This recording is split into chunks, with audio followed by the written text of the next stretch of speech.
যারা আছেন, আপনারা রিলিফ ক্যাম্পে কষ্ট করে আছেন, কারণ আপনাদের ঘর বাড়ি সব নষ্ট হয়ে গেছে।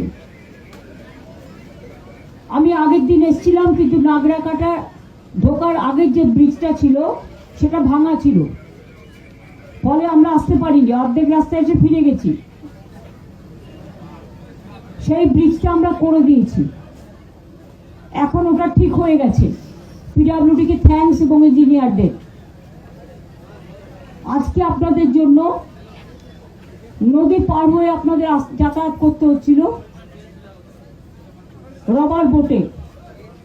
ওখানে রাবার বোট রাখা আছে, কিন্তু একটা লোহার সরু রাস্তা করে দেওয়া হয়েছে, একটা ব্রিজের মতো ছোট্ট, যেটা দিয়ে আপনারা একজন একজন করে ওইটা দিয়ে যেতে পারেন, না জল দিয়ে যাওয়ার প্রয়োজন নেই।